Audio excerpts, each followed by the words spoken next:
Hi. What I want to do today is bring into dialogue the political economy of urban order with the social practices of making value. And I want to locate this dialogue specifically in parts of cities that are characterized as deprived and as ethnically diverse. Peter, I know I'm very technically inept, but the down button, is there another trick to moving the slides on?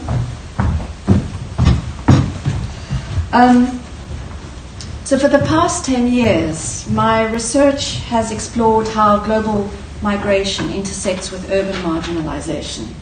And I've focused on streets in order to engage with what microeconomies emerge in the edge territories of our cities, specifically with three kinds of features. First of all, where jobs are hard to come by. Secondly, where the historic impacts of state underinvestment are profoundly heartfelt. And thirdly, where the processes of migration are not simply expressed as an urban phenomena, but increasingly as a spatiality in which race and racism overlap with marginalization.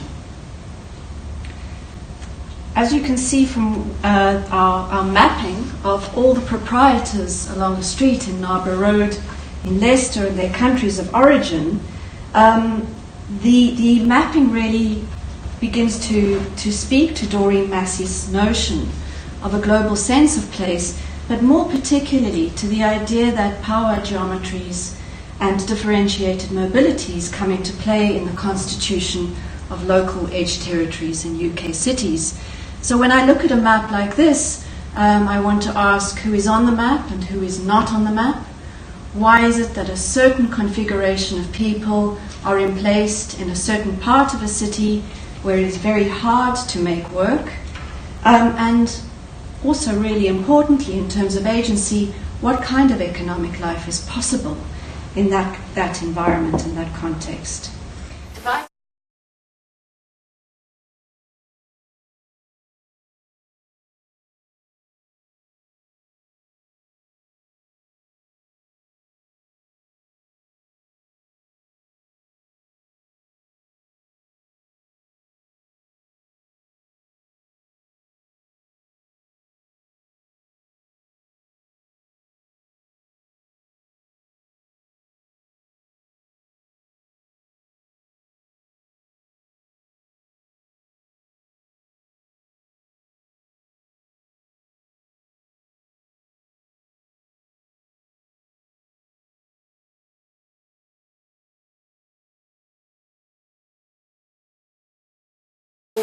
Units, and he runs 4 economic experiments within the interiors of this unit, some of which are to do with mobile phones, some of which are to do with playing pool, some of which are to do with drinking coffee.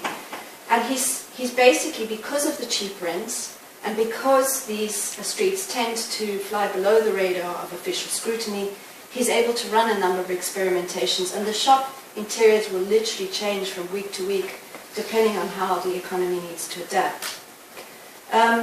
But this kind of marginal value is also very much tied to global marginality. So, for example, Haroon, who works on the same street, leaves the Horn of Africa. He leaves Somalia to flee the civil war. He leaves as a qualified teacher. He goes to Netherlands, where he takes all the accreditation to upgrade his teaching qualifications, only to find that he can never secure a formal and permanent job. So he tries to set up shop in the Netherlands, where there are incredibly tight local planning strictures on setting up shop, including the aesthetic vetting of shop interiors. And so he leaves with his family to go to Bristol, where the only thing you need to set up shop is your first month's rental. This is an indication that Haroon's zigzags across the globe are about being perpetually skilled and perpetually redundant at the same time. And then finally, I want to look at the idea of loose value, which is very much engaging with this capacity to make adaptations in response to politics and economics, but often in highly individualized forms, which means that it's very difficult for these economies to speak effectively to power. And here I want to bring into play a comparison that we did of our street in South London, Peckham Rye Lane, with Westfield Stratford City. These are a scale-for-scale comparison. And at the time of this comparison, Westfield Stratford City was hailed as the economic retail success story of London.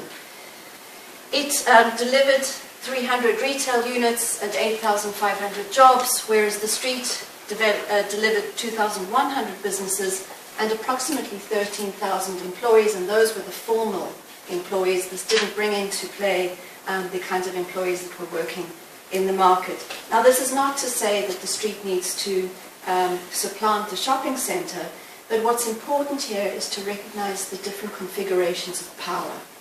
The street is composed of about 227 actors, retail proprietors, whereas the shopping centre has a global network of people who can litigate, who can go to parliament to promote their ideas, who can speak effectively to city councils. And so it is the shopping centre that is heard in local planning offices, and it is the street that is dismissed. And then when we began to look at the kinds of jobs that were occurring on these streets, I just want to take you briefly to Cheetham Hill in Manchester, where we discovered that for every shop there are about four jobs within the shop. Some of these are part-time, some of these are full-time. But what's really important to recognize is that about 78% of the proprietors running these shops have tertiary education. They have either college or university degrees. And most of the proprietors, in this case 72%, had not come into the economic market as retailers. They had come in as engineers, as teachers, and because of the nature of the economy had become traders. I also want you to think that this street in a very poor part of Manchester, just through the units, delivers about 700 jobs. Now, 700 jobs we can think of not as a street. We can begin to think of that as a factory. And when we took these figures to the Birmingham City Council, which happened to be our most demure street, where there were about 300 jobs, the head planner said to us, you know, we have about 77 of these kinds of streets in the poor parts of cities. So you multiply 77 by 300, you're looking at about 21,000 jobs.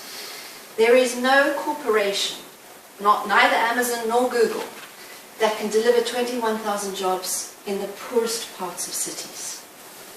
Why is it that our planning system is not taking this mode of employment seriously?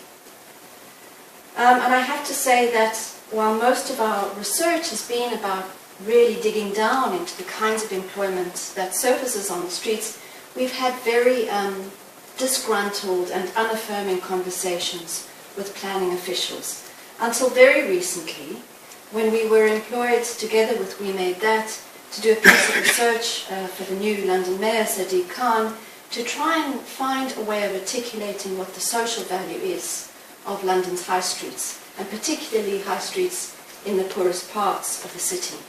And a number of interesting things cropped up. The one is, again, the story of jobs, not only the amount of jobs, but the type of jobs.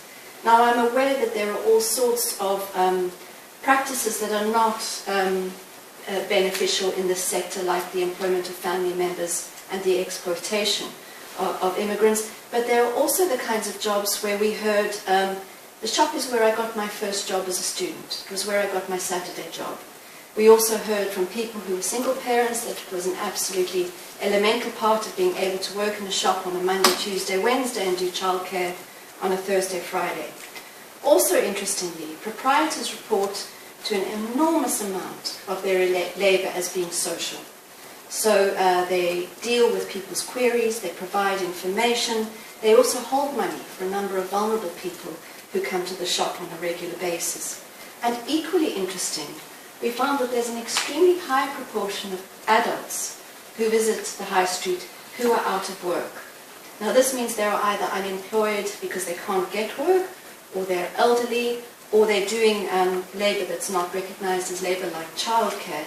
And in fact, the amount of adults in these public spaces are twice as high as other forms of conventional public spaces.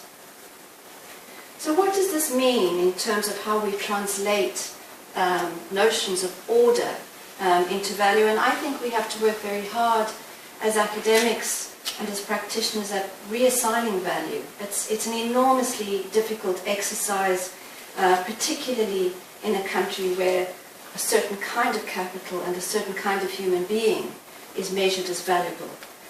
The first thing that we found useful as a technique is to contrast knowns and unknowns. So in all of our conversations, for example, with Southwark Council, we got nowhere until we contrasted the shopping centre with the street, until we contrasted LSE with the proprietors. And it was only when we gave them a notation that they could culturally recognise that they could comprehend a kind of like-for-like value. And so what's important here is to compare, but also to distort understandings of what counts. The second, and I know this is almost, heathen-like to say this as an ethnographer, but I think we have to engage in the fallacy and also the possibilities of numbers. So we've used our ethnographic approaches to try and engage with scale, to try and move beyond individual stories into larger comprehensions of street economies across cities. And the third notion, which is a notion that has not landed yet at all in our dialogues with planning officials, is how we can invest in soft infrastructure. I can't tell you the kind of cursory investments made in hard infrastructure in these streets where there is an absolute compulsion to put in more benches, to plant more trees, and always to brand, usually in pink and lavender, signs as if the street belongs to an elsewhere. So Stapleton Road is suddenly called the West End, or in reference to New York. And when we ask people, the planners specifically, about investing in soft infrastructure, they always imply that they don't have the budget for that. But the idea here is that we need to mediate effectively between state and street, and this requires a deep shift in communication, underpinned by who matters. So we're working increasingly on the idea of how we might fund and politically activate trade associations so that they can speak back to power. Thank you very much.